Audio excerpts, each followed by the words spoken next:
Agir bibarni agai dokona ganane.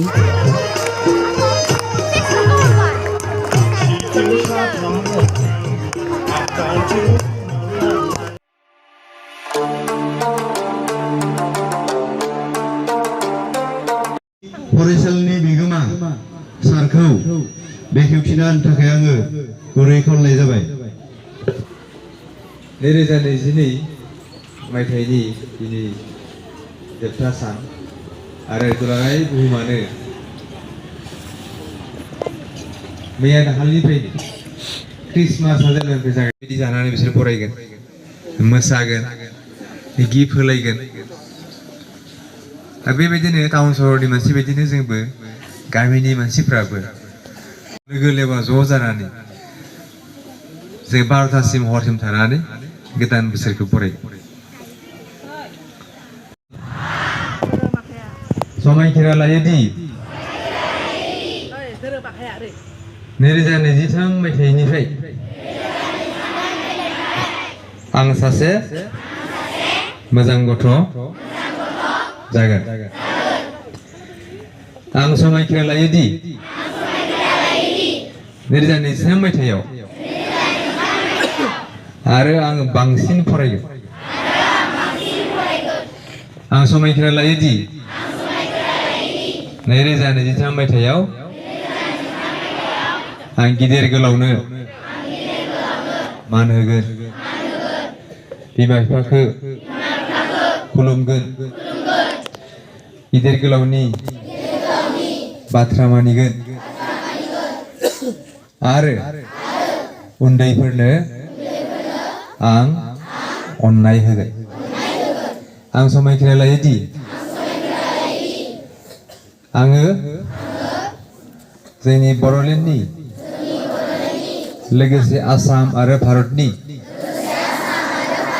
सासे मोजां सुबुं जानो नाजागोन। बे समायखिराखौ आङो फालिथारगोन।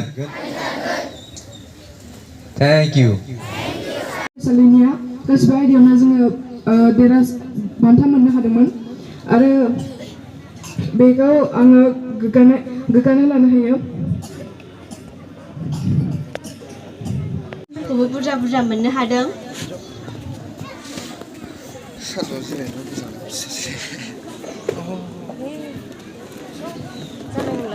जों गोबां बाथ्रा सोलोंनायजों लोगोसे मिथिनोबो हादों। आंनि मुङा फ्रांकिस बसुमतारी।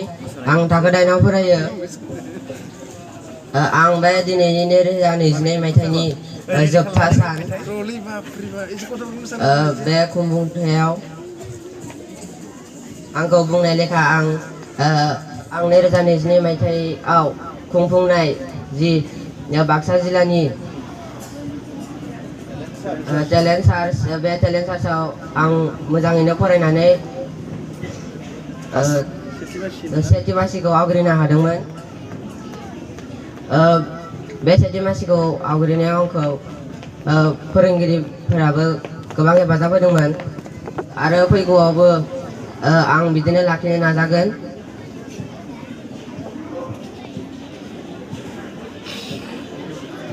आं बेखिनियावनो आंनि बिबुंथिखौ फोजोबनाय जाबाय। गोजोन्थों।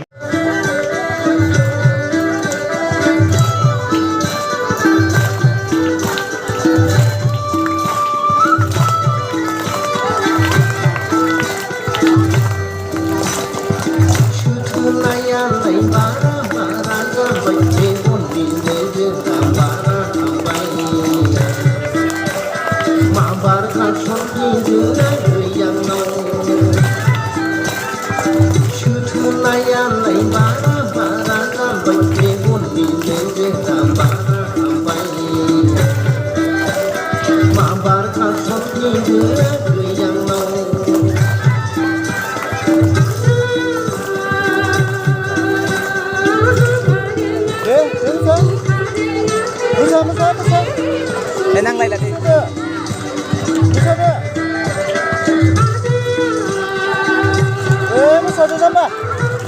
खाना दे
नैरोजा नैजिथाम मेथाइया फैगासिनो दा नैरोजा नैजिनै मायथाइयाव जा मोजां गियान मोननो हादों आरो गोबां थांफेरि जायगाफोरावबो जों थांनानै गोबां गोजोननाय मोनदों जेरै जों दाखालि बावैसो गुवाहाटीयाव थांदोंमोन बेवहाय जोङो गिबियावनो सिरियाखानायाव थांदोंमोन बेवहायबो जोङो गोबां जिब जुनार बायदिफोरखौ नुदोंमोन आरो जोङो साइन्स मिउजियामाव थांदोंमोन जेराव जोङो जाय मुवाफोरखौ जोङो बिगियाननि लेखायावल' नुदोंमोन बेखौ जोङो मेगनजों मोगथाङाव नुनानै जोबोद गोजोननाय मोनदों आरो नैरोजा नैजिनै मायथाइयावबो जोंनो फोरोंगिरिफोरा गोबां मोजां मोजां गियान होदों बेनि थाखाय आङो जोंनि फोरोंगिरि आरो फोरोंगुरुफोरनो साबायखर बावनाय थाबाय दा बेखिनिल' बुंनानै आङो आंनि सुंथाब बिबुंथिखौ फोजोबनाय जाबाय गोजोन्थों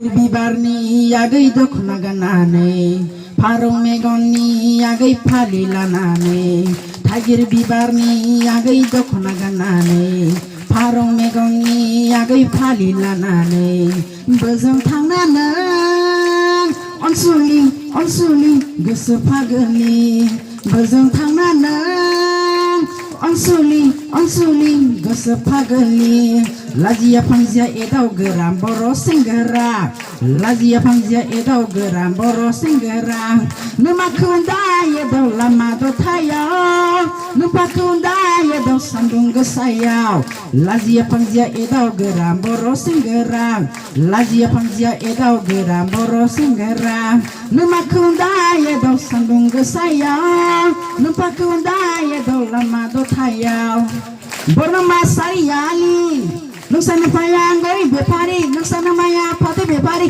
थाखिथाव खिथाव थाव नोंजों आंजों जुलि जाथावथाव थाखिथाव खिथाव थाव नोंजों आंजों जुलि जाथावथाव थाइगिर बिबारनि आगै दख'ना गाननानै फारौ मेगननि आगै फालि लानानै बोजों थांनानै अनसुलि अनसुलि गोसो फागोलि बोजों थांनानै अनसुलि अनसुलि गोसो फागोलि गोजोन्थों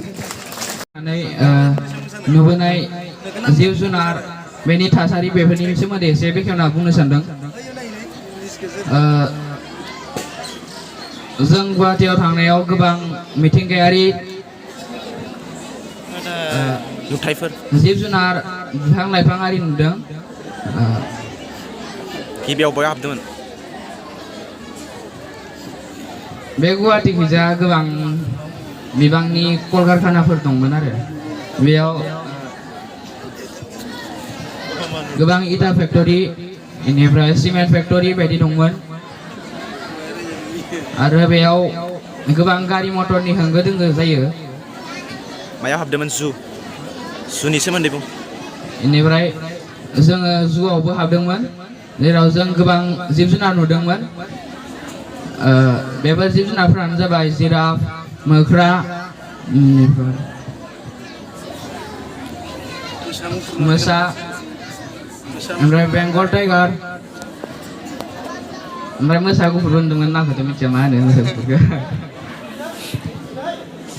बेनि उनाव मा हाबदोंमोन साइन्स मिउजियाम बेनि उनाव जोङो साइन्स मिउजियामावबो हाबदोंमोन बेयाव गोबां साइन्सनि गोबां मुवाफोर दंमोन जायखौ आं सिगां आं दा आंनि बे फरायसालियाव फरायनाय 2010 मायथाइनिफ्राय दिनैसिम 2022 बा 23 मायथाइसिम आंनि फरायनायनि बे फरायसालिखौ आं खोन्थानो सानदों आं बे फरायसालियाव 2020 मायथाइनिफ्राय फरायजेनदोंमोन जेब्ला आङो जेबोखौ रोङामोन बै समनिफ्रायनो सार बायद'मोन मेडाममोना आंखौ आसि थुयै थुयै फोरोंनानै आंखौ दिनै बेसिम दैखांहरबाय बे फरायसालियाव गोबां मेम'रिसफोर दङ जायखौ जों बावगारनो हाया जों बेफोरजों गोबां रायजानोबो मोन्दों बुजानोबो मोन्दों गोबां गियान फोरोंनाबो होदों जोंखौ सार मेडाममोना बेखौ जों बावगारनो हानाय नङा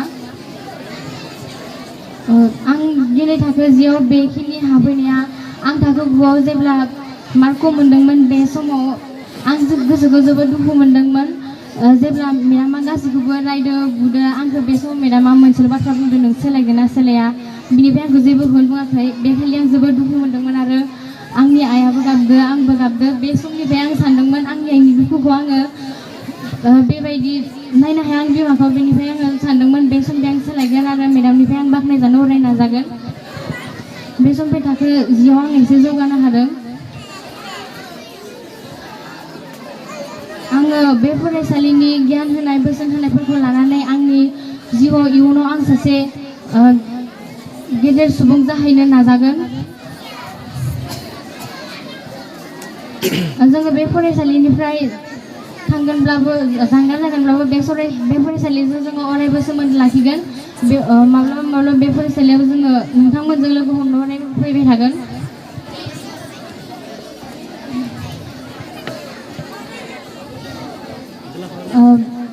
जों बे फरायसालिनिफ्राय थांब्लाबो आगैमोना जोंखौ नुयोब्ला बहाबा माथो होग्रोबानो जाबाय जोङो नुसनाबो जानो हागौ नोंथांमोना जोंखौ माथो होयोब्ला जों नोंसोरखौ माथो होफिनगोन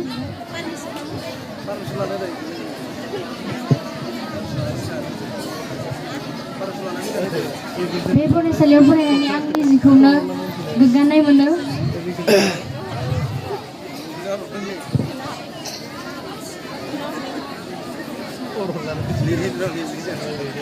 दा आंनि सुंद' बिबुंथिखौ आं बेखिनियावनो फोजोबनाय जाबाय गोजोन्थों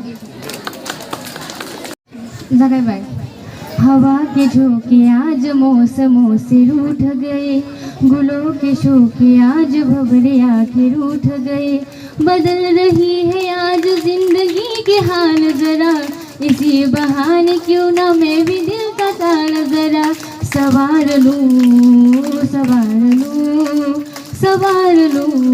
हाय सवार लूं फराम दे पुरानी है नई सी धूप है जो पल के खटखटा रहा है किसका रूप है शरारते करे जो ऐसे भूलते हैं जाव कैसे उसको नाम से मैं पुकार लूं सवार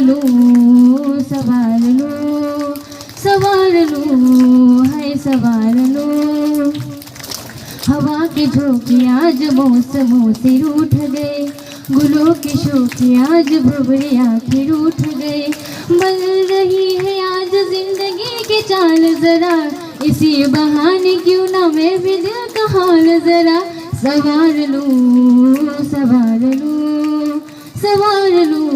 हाय सवार लूं ये सारी कोयलें बनी है आज डाकिया कुहू कुहू में चिट्ठियाँ पढ़े मजा किया ये सारी कोयलें बनी है आज डाकिया कुहू कुहू में चिट्ठियाँ पढ़े मजा किया इन्हें कहो के ना छुपाए किसने है लिखा बताए उसकी आज मैं नजर उतार लूं सवार लूं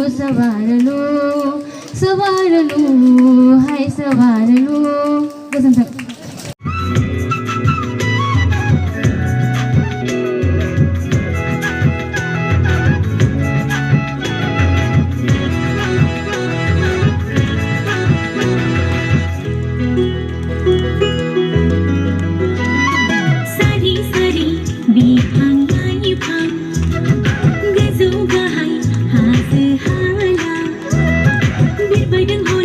Dauma dausa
हाबाफारियाव जाथिफैनो हानाय बयनिसिमबो आंनि अननाय आरो सिबिनायखौ बावहरग्रोनाय जाबाय।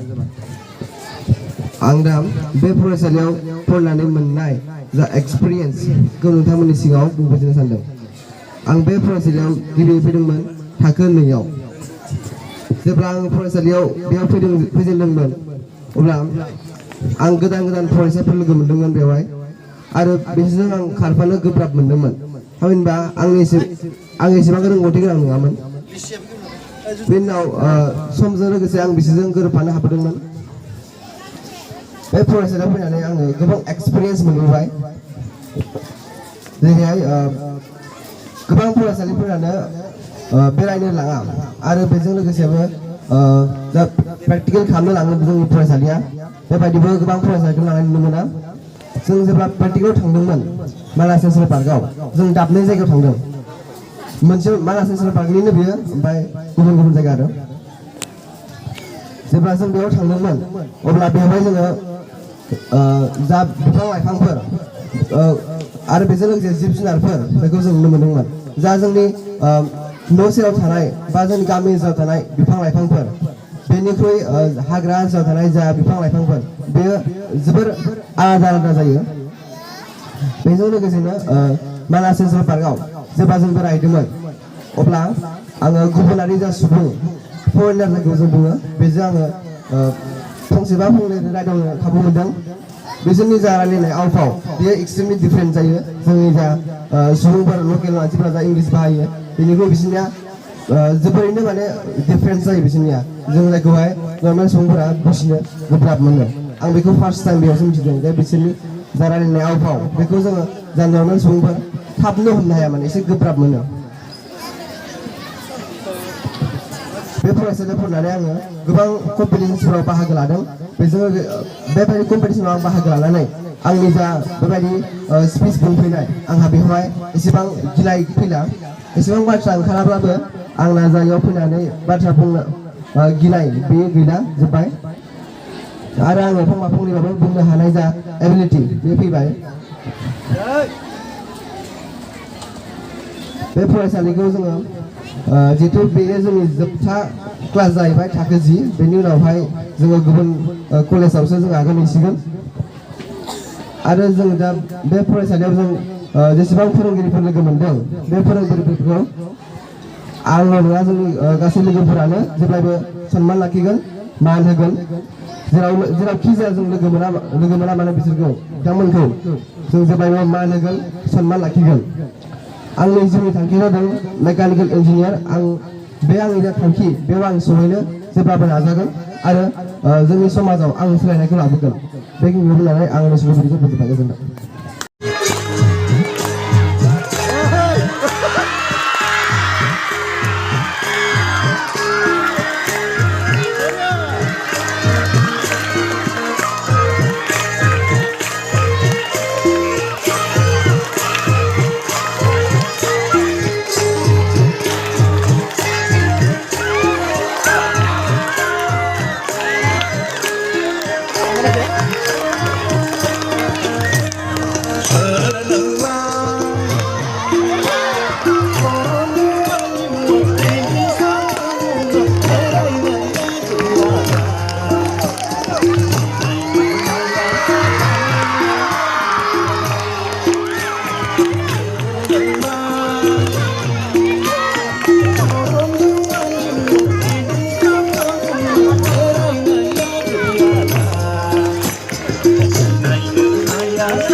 मबाइल फनजों रायज्लायनाय मैया खोनाबाय आं सोरबा हौवाजों दोनखारलांनाय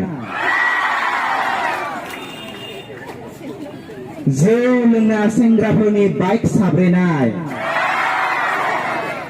सिख्लाफोरखौ उनाव दिखांना बेरायलाबायनाय मा नायनो सोरनि फाव फेसन मेगन आलौलायनाय बुंब्ला जायो एसेयावनो दाय गोसो थोनायखौ मोनाबा लायो बुहुमनिफ्राय बिदाय अखा नायब्लानो बांगाल हौवाफोरजों खारनाय सोरबा गथ' थाखानाय बुरै हिनजावजों दोनखारलांनाय उनाव फिसाया निउज चेनेलाव खाराव माराव जाना गाबनाय बेसे नायबावनो दुखुसो नाङो मालायनि बिखा गावनाय लाना खारग्रायाबोथ' बेनोसै खम नंला गथ' गोनांखौसो नोजोर होसै मालायनि संसार जानाय न'खर सेफायना गोजोनसै जानांगौ सिख्लाफोरा साइज गैला बेनिखायनो बुरैखौल' नोजोर होसै बांद्राय लास्ट मोनसे आवरायनोसै गोबां दं मेब्लाया थाखो 10 फरायनाय फरायसा गोसो थोनायखौ लाना बेरायो बियो खालि फुजा मेला बिरि थांखु थोला जेबो थोला लिरनाय फरायनाय जेबो गैला बिब्दिजोंनो दिन बारहोग्रा जाबाय दानि फरायसा बेखिनिखौनो आवरायबाय आङो लोगोसे जोबथारनायाव 2023 इं मायथाइया बयनिबो थाखाय गाहाम लाबोथों लोगोसे बयबो साक्सेस जाथों बेखौनो आं आसा खालामबाय गोजोन्थों